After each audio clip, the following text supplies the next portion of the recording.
Hi everyone, I am Victoria. I was diagnosed with Marfan syndrome at 16 years old. Unfortunately, no one else in my family had it, but it was a few years later that I found a cardiologist in Dr. Roman, and that changed my life. Finding a doctor that you trust is something huge, and it was then that I really took medical responsibility for myself and took things seriously. I went to all my doctor's appointments. I took all the medication that I needed to when I needed to. I refilled everything when I needed to. I made my life alterations that I had to. And a decade or so later is when I found out that I needed urgent aortic surgery.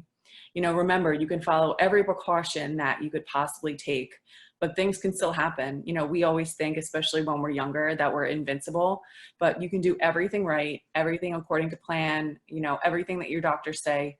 But unfortunately, some things are just out of your control, especially with something like Marfan syndrome and other diseases like it. Finding a surgeon that you trust is something huge, especially when you're younger and you have to go through something like aortic surgery, which is, the two words that someone with Marfan syndrome or other disorders are, those are the two big things that you don't want to hear is your aorta and surgery. But when you do, you really need to find, a surgeon that you trust, because they're taking, your life into their hands. So you have to trust them, your medical staff, your support. The Marfan Foundation is such a huge resource. So definitely use them. Advice from others is huge as well. Advice from other people who have gone through it, especially at a younger age. And ask questions. Don't be afraid to ask questions. That's something that really helped me through the anxiety of aortic surgery, especially in the planning stage, was asking questions. Asking, Dr. Girardi was my amazing surgeon, and his nursing staff were amazing. Any questions that you had, they were there to answer. And do your research, find out about the surgery, knowing what you're going through.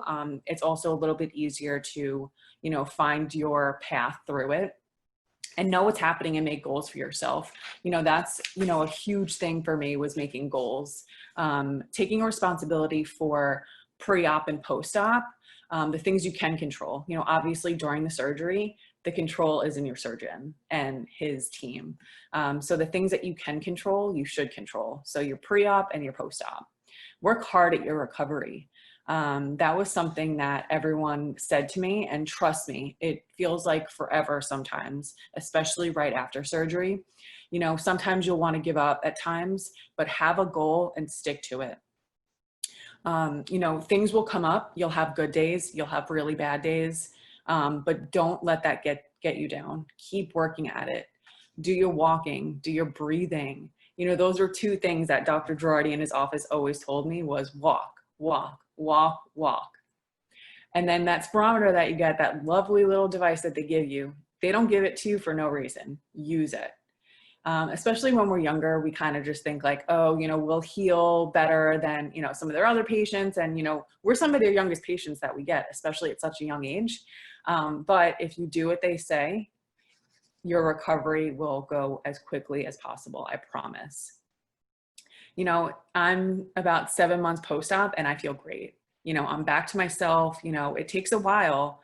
So when people tell you that sometimes it takes, 6 to 12 months to, really feel like 100% again, it's true. But if you work at it, you feel better at different stages. And, some parts of it is really scary, but if you know what's happening, if you take control over your medication and your therapies and, the different stages that you have to, you'll feel great as you go along. Because not only is it physical, but it's also mental. Just keep yourself as prepared as possible. We can do amazing things at such young ages. And this is, nothing short of that. It's normal to feel scared and anxious, but trusting your surgeon, trusting your medical team, your support system, and trust yourself. That's a big thing. Trusting yourself to be able to get yourself through something like this is huge. My goal was my wedding. So I had surgery in November. and my wedding was in January, and I worked every day at walking. You know, some days I didn't want to, but you know, I had my little, you know, nursing staff and my family telling me, okay, it's time for your walk. And I did it every day. I did my breathing every day. So surgery was November 15th, 2019. And 3 short months later, I was dancing at my wedding all night on January 19th, 2020. So it's possible. So do your walking, do your research, have people that you trust. You know, trusting my surgeon with my life was, you know, a huge thing. And Dr. Girardi and his team were nothing but amazing. Use the foundation, use your support. And if anything, ask questions.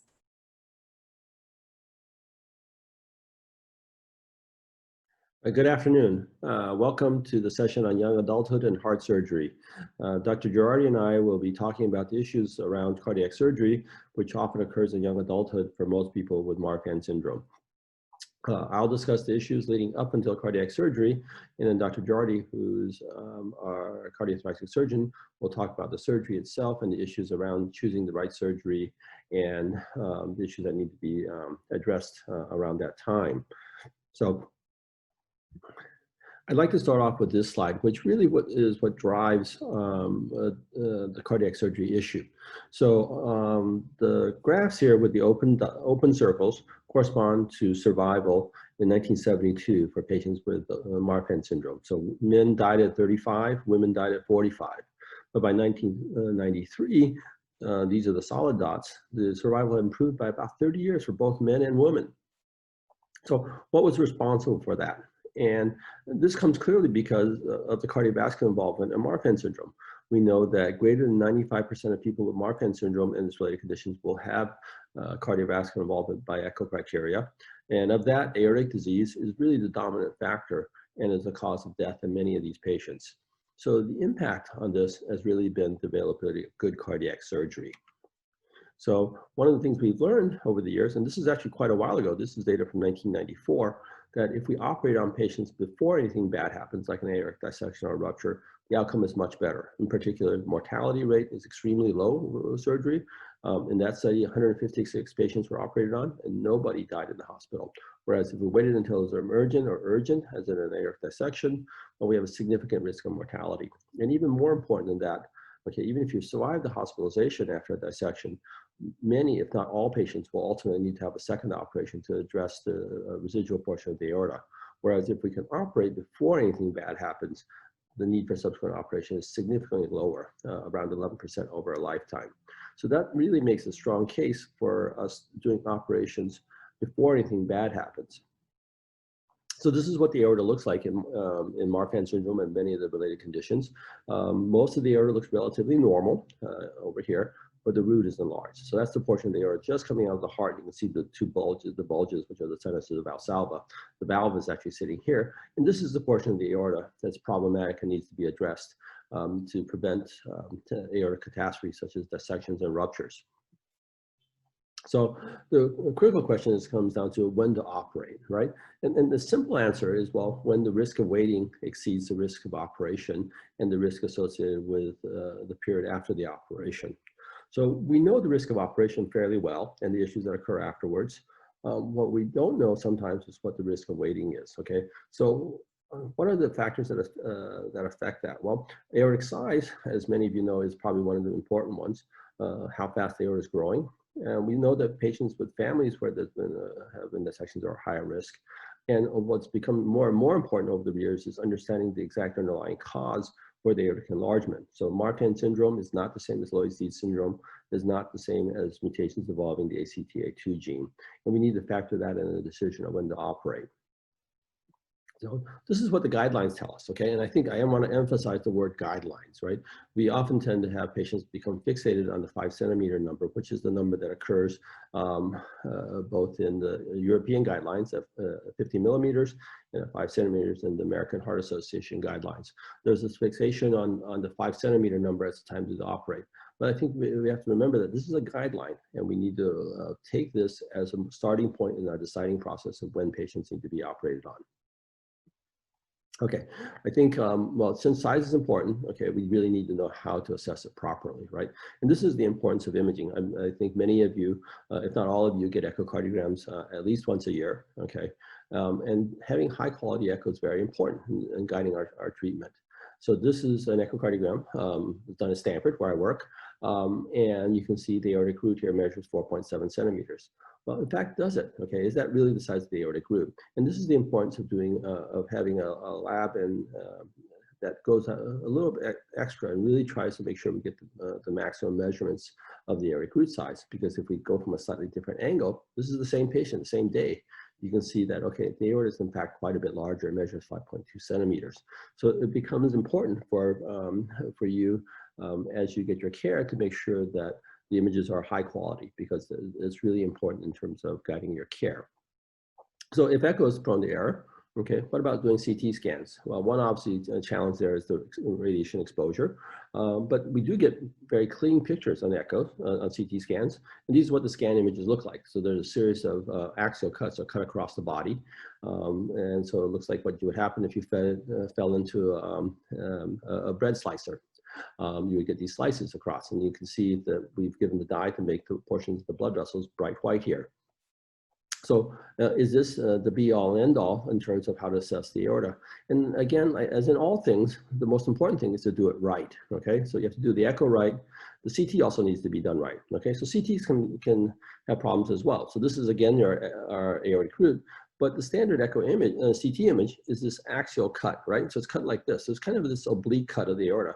Well, you can make the aorta look like anything you like if you make these oblique cuts. What you really need to do is to really cut across the aorta. So what we call orthogonal views of the aorta that are critically important in getting accurate measurements. And so this is what the aorta should look like. You should cut across and you can get a measurement in this case, okay?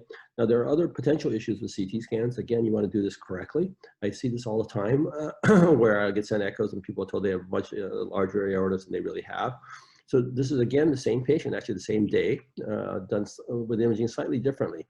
This is done with what's called cardiac gating, and this is without gating, right? You can see almost this double exposure. So why does this happen? Well, the heart's moving, and the CT scanner generates its images by having the X-ray tube and the sensor rotate around the heart to generate a series of images, and then it's calculated. This is a calculated image.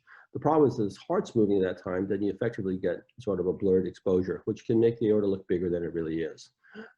So it's important to freeze cardiac motion. This is called cardiac gating. So when we're assessing the aorta, that becomes very important for getting a proper measurement. And then I think the other thing to keep in mind, though, is, okay, is absolute size the right answer? Because we're all different, right? So if you're 4'11", your aorta should be smaller than if your aorta is 7 foot, if you're 7 foot 4 inches in height, right? And so we always want to keep that in mind in terms of looking at the aortic size. So just as an example, okay, these are two of my patients. In fact, the aorta is exactly the same size here and here, okay? They both measure a little bit over 5 centimeters, okay? Now, if you look at these ones, almost everybody agree. The one here on the right needs an operation. The one on the left, well, maybe not so. The aorta is abnormal, but we could probably watch that. And in fact, that's what we did. This gentleman had his operation. He's doing fine. This one I've been watching for about 13 years now, and the aorta is absolutely stable. It hasn't had any issues, and it hasn't had dissection. So we need to keep that in mind, that these numbers need to be kept in relationship to you as a patient. So where do those 5 centimeter number come from? Well, it comes from experience, but it's been validated by the group in France. This is data from Guillaume Jondot, who's also speaking at the E3 Summit from France, for the French National Center. And they followed a large cohort of patients, greater than 700 patients, for a fair bit of time. Now, one of the things that's important in this group is that they're very aggressive in treating their patients to prevent aortic disease. Almost all of them were on beta blockers, okay? But with that, the risk of aortic dissection is very low. In fact, at sizes less than 5 centimeters, the annual risk is 0.3%, okay? And if you exclude those who are pregnant, okay, then the risk of the dissection when you're less than 5 centimeters is 0.15%. So we're way down in the sort of numbers of risk from just getting a car accident in terms of death. So at that point, okay, really hard to justify sending somebody off to surgery, even though our risk of surgery is quite low. But obviously, see as you get beyond 5 centimeters, the risk begins to rise. But Still not horribly high. It's about 1 to 2% when you're between 5 and 5.5, and that's when we used to operate, when there was less than 5.5 centimeters, back when I first started taking care of patients with Marfan syndrome, and so we were pretty good. But obviously, as surgery is getting better, we're not even willing to tolerate a 1 to 2% risk of dissection on an annual basis. Now, keeping in mind the underlying diagnosis is important as well. So these are the data from the MAC consortium looking at patients who had aortic dissections who have Loeys-Dietz syndrome. And you can see that quite a few of them have aortic dissections at sizes less than 4.5 centimeters, which is why the guidance now for Loeys-Dietz is that the operation be done at a significantly lower size, aortic size. So the genetics of this is very important. But I think one of the things that we always forget is that medicine is an art, and it needs to be placed in the context of you as a patient, okay? And personal factors also weigh into it, especially when we're really trying to figure out between two good options, okay? We have a surgery that's low risk, and many of our patients are still at a low risk for complications. So both answers actually are probably okay at the time when most patients have their surgery, okay? Now, obviously, if your aorta is 6.5 centimeters, I don't care what you're thinking, you need to have an operation. But when you're at 5, there is a little bit of weighing how you feel about this, right? Or even at 4.7. Okay, there are some patients who the thought of aortic dissection or rupture or future surgery is overwhelming. In which case, then it may make sense to just get the operation over with, right? And so you can move onward with life. Okay. There are also those who continue to participate in what we would consider higher risk activities, just because that's important to their quality of life. Well, in that case, then again, we should consider operating perhaps earlier because they are at higher risk during the period of waiting. Okay, but the other side holds also. In some cases, patients are at higher risk from surgery. So let's say they have fairly severe lung disease, or they have cardiac dysfunction or whatever. In that case, then, okay, then waiting longer for surgery may make sense because that side of the equation changes as well. But then also life matters, okay? We don't all live in isolation waiting around for our aortic surgery. Hopefully not anyways. So how the surgery fits in life is important, right? So you may be heading off from high school to college, okay? And so it may make sense, okay, if your aorta is close to the size and need surgery, to get the surgery done so that you don't have to interrupt your college time for an aortic surgery. Or similarly, if you're about to start a new phase of your career, okay, it might make sense to, okay, get the surgery done because we know it's happening, we know it's going to come, get it done before then you can move forward in your career without interruptions. And then for women, the desire to have children also is a factor because we know the pregnancy is a high risk time for most patients with connective tissue disorders and aortic enlargement. And so in that case, then replacing the aorta may lower the overall risk for pregnancy. And so that may influence our choice of timing for surgery. And then I'll end on this final slide and hand it over to Dr. Girardi.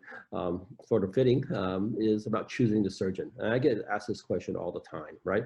So how do you choose a surgeon? Okay, and I'm curious to see what Len's opinion is about this. But my sort of thinking is, most patients just go to the surgeon that their cardiologist send them to. But one of the things you should keep in mind is that experience matters, okay? As in all things, I mean, it's pretty intuitive that, that practice makes you better, okay? I think knowing that your surgeon's experience in the type of surgery that you're about to have is important, okay? And I think it's very fair to ask them, okay, how many of these surgeries have you done? How many patients with Marfan syndrome have you operated on? And those are fair questions to ask. And I don't think you need to worry too much about making the surgeons uncomfortable. I guess I'm not being very kind to surgeons, but it's okay because it's your life, and I think those are fair questions to ask. The second point here that bedside manner counts. Well, I mean, you could argue that, well, he's a surgeon, okay? He's going to be operating on you, not talking to you.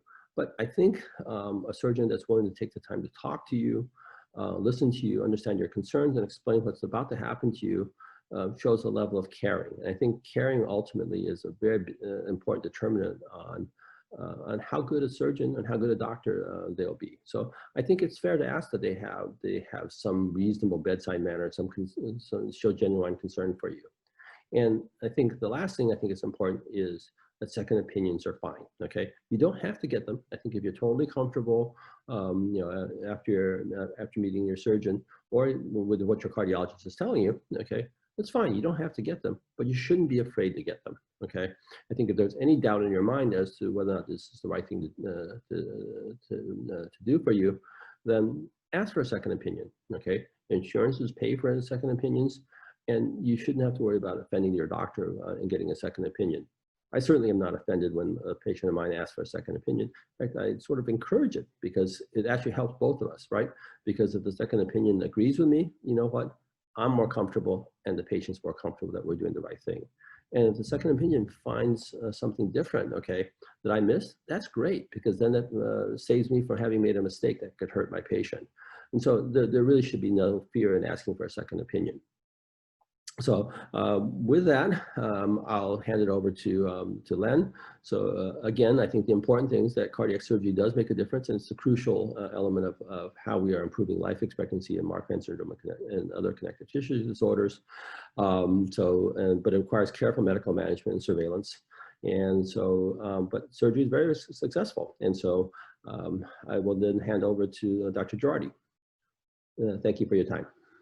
Good evening.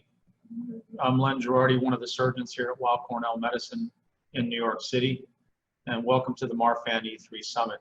Tonight, I'm going to discuss aneurysms involving the aortic root in patients with Marfan syndrome and related connective tissue disorders, and what the surgical options are for those problems and what the outcomes are and can be expected when undergoing such procedures. As always, I have no conflicts. So an ascending aneurysm, by definition, is any blood vessel that's about 1.5 to 2 times the normal size. And what you can see here is this is a CAT scan of somebody. Remember, when you're taking a CAT scan, you're laying on your back, your breastbone is up, your spine is back, and the bright white you see here is the dye that goes into your vein and gets into the blood vessels when you're undergoing a CAT scan. The descending aorta, not what we're focusing on tonight, but the descending aorta lies next to the spine, and you can see that circle here. This is a normal diameter aorta, about 2.5 to 3 centimeters in diameter. Immediately under the breastbone is the ascending aorta, and you can see how much bigger this ascending aorta is compared to the descending aorta. This is an aneurysm of the ascending aorta. Prior to surgery, patients usually undergo what's called an arteriogram or an aortogram, otherwise known as a cardiac catheterization. And here we put dye into the aorta. And you can see up here, again, normal sized aorta. And then down here by the valve where the arteries come off to the heart, the coronary arteries, you can see how much bigger this area of the aorta is than up here. This again is another aneurysm of what's called the aortic root down by the valve and by the coronaries. Now, patients have a risk of aneurysm rupture or aneurysm dissection as the aneurysms get bigger. If you think of it like a balloon, the bigger it gets, the thinner it gets, and we have to respect that size because we have a lot of data that says as we exceed certain size thresholds, the risk for an aneurysm rupturing or dissecting begins to go up. Right now, our trigger for intervention is about 5.5 centimeters. In someone without a family history of Marfan syndrome and aortic catastrophes such as dissections or ruptures. In patients who have family histories of dissections or ruptures, we tend to intervene when the aorta gets in the upper 4 centimeters, anywhere between 4.5 and 5. Patients with related disorders such as Ehlers-Danlos or Loeys-Dietz, we may intervene at smaller diameters. But for the average person coming in, no family history of an aortic event, Marfan syndrome, the number for intervention is 5.5 centimeters, and that risk goes up as we exceed that 5.5 centimeter diameter. And what we're trying to avoid is an aortic dissection or a tear in the wall of the blood vessel. This arrow is pointing to that same area of the ascending aorta, except now you can see this linear tear in the ascending aorta. This is a dissection, specifically what we call a type A dissection, because it occurs in the ascending aorta. It is not a type B dissection. You don't see a line going through the descending aorta here next to the spine. This is what we're trying to avoid, and this is why we do prophylactic operations on the ascending aorta. This is an aneurysm from a patient with Marfan syndrome. This is an intraoperative photo. And as you can see here, here's the upper portion of the aorta, right before it hits the curve, the aortic arch, and this is the normal size of the ascending aorta. This aneurysm of the aortic root, as you can see, this is substantially larger than the normal size of the aorta. And this is the right coronary artery coming off of the aneurysm, and this is the remainder of the heart, the right atrium and the right ventricle. Now, our options for fixing an aneurysm like this are listed here. You may have heard of a procedure like the Ross procedure, otherwise known as a pulmonary aortic graft. This is not an operation we do on patients with connective tissue disorders, because when we move the pulmonary artery into the aortic position, it too has the same fibrillin deficiency or other genetic deficiencies seen with Marfan and related disorders. And the Ross autograft can also dilate when it gets into the high pressure system of the aortic circulation. Homograft root replacement is taking a cadaveric aortic root valve and ascending aorta and moving it into this position as well. We only reserve that for bad infections of the aortic root. So when it comes to patients with these types of aneurysms who are in need of surgery, the two main options that we have are composite valve graft replacement, or what you've probably heard of as valve-sparing aortic root replacement, and I'm going to go over these two separately. Now, a composite valve graft is a combination of an aortic graft made of dacron and a valve, and this valve can be a mechanical valve, as you see here. This is a high-tech carbon. It's kind of like graphite, and that's a mechanical valve. The advantage of these valves is they will last the rest of your life. They will not break. I've never seen one break. However, if you're going to have a mechanical valve, to get the advantages of durability, you're going to have to take anticoagulation, meaning a blood thinner like Coumadin, and you're going to have to get your blood checked every once in a while, but you'll have to take that Coumadin for the rest of your life. Even when you're 80, you'll be taking Coumadin, but you won't have to worry about this valve failing and coming back for another operation. Alternatively, you could have that same composite valve graft with a tissue valve, a cow valve, or a bovine valve. Again, the aortic graft is made of dacron. In the past, we had sewn a cow valve to the dacron graft. Now we have a one piece that is pre-manufactured with a cow valve attached to the aortic graft. And we've been using these for years, but now we don't have to put them together ourselves. They're made for us by the manufacturer. The advantage of the bioprosthetic or cow valve is no Coumadin, just a baby aspirin. And if you miss the aspirin every once in a while, it's not a big deal. You'll be fine. However, these valves are meant to last about 15 years, maybe 20, depending on how old the patients are, and at some point may need to be replaced. Right now, it's possible that we could put a valve inside this valve coming up from the groin, what you've probably heard of as TAVR. We have done that for failed bioprosthetic valves, and whether or not it's appropriate for somebody with a connective tissue disorder remains to be seen. Certainly in the setting of an aortic dissection, that would be challenging. So again, another good reason to do a prophylactic operation before we have it to experience and deal with dissections. The basics of the operation are illustrated here. So this is done on the heart and lung machine. We put this clamp on the aorta just before the great vessels in the arch, and we actually stop the heart so that we can work on the heart in a nice still setting. We have a solution that preserves the heart muscle and allows us to work for a number of hours as necessary. We then remove the diseased aorta, that enlarged portion that you saw from that intraoperative photograph.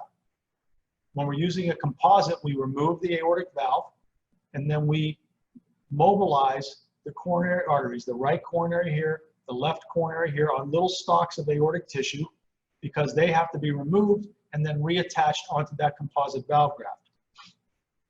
Here, the composite valve graft is sewn in place down to the skeleton of the heart, where the valve used to be with these sutures. And then we have to reattach the coronary artery so that there's blood flow to the heart. And then this is what it looks like when we're finished.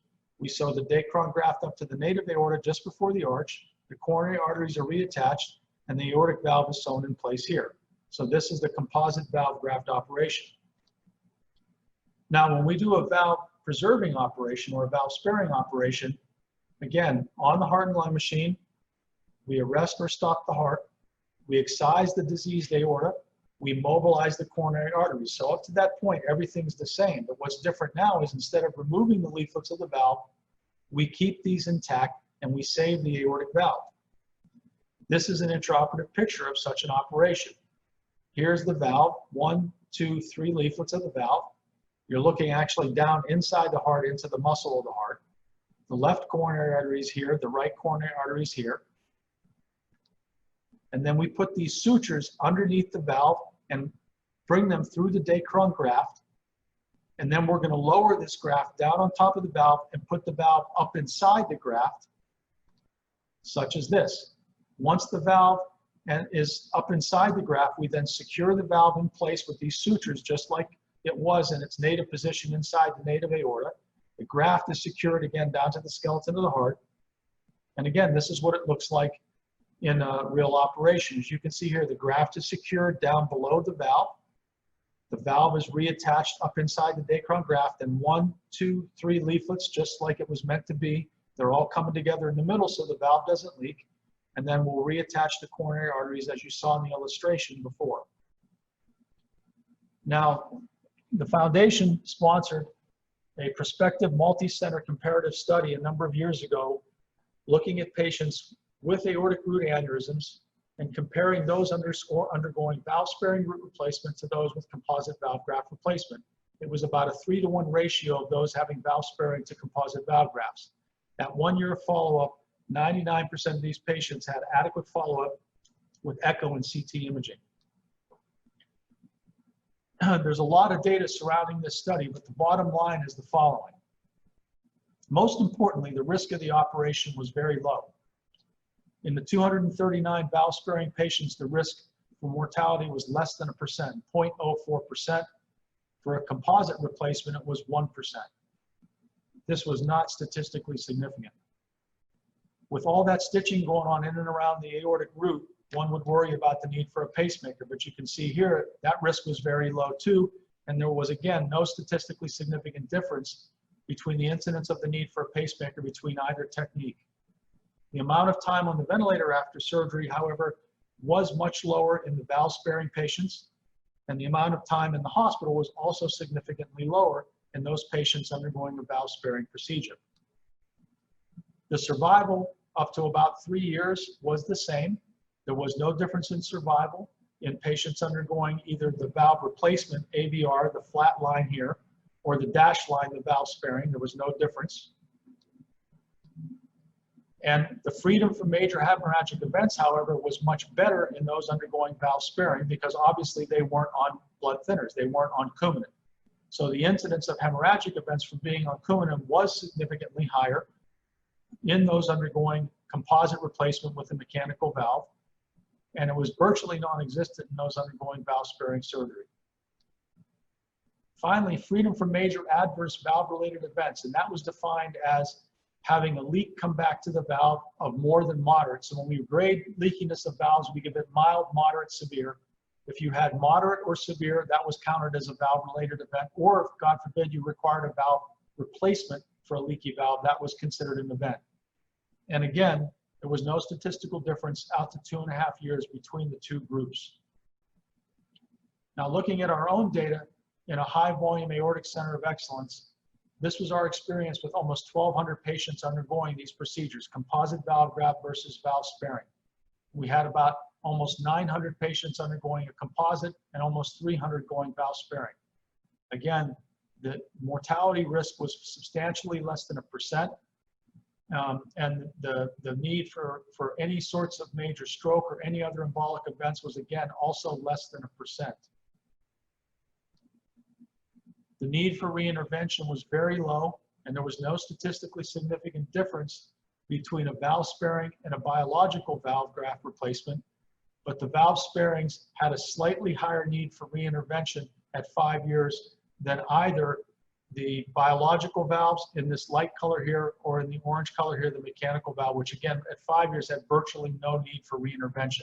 As you can see here, 0%. So in conclusion, when patients have aortic root aneurysms in the setting of Marfan syndrome or connective tissue disorder, the composite valve graft does remain the gold standard for comparison. It has the longest track record, and it will give you, at least for the first 5 to 10 years, complete freedom from the need for reoperation, certainly when it comes to valve-related problems. However, if you do have a mechanical valve graft, there are problems that can be related to taking Coumadin, and you have to have monitor that coumadin for the remainder of your life. Now, if you're older, a biological valve might be the right choice for you. That eliminates the need for blood thinners or coumadin, but there certainly will need to be re-interventions going forward. But perhaps TAVR for that group of patients may be a good solution to prevent the need for another open heart operation. Valve sparing outcomes, however, are excellent, especially in high volume centers of excellence. The need for further root procedures is nearly zero, and at about 5 to 7 years, the incidence of either a leaky valve or the need for reoperation on the spared valve is less than 10%. Obviously, longer follow-up will be necessary. So happy to present this information to you this evening, and I'm certainly available for any questions, and thank you for your attention.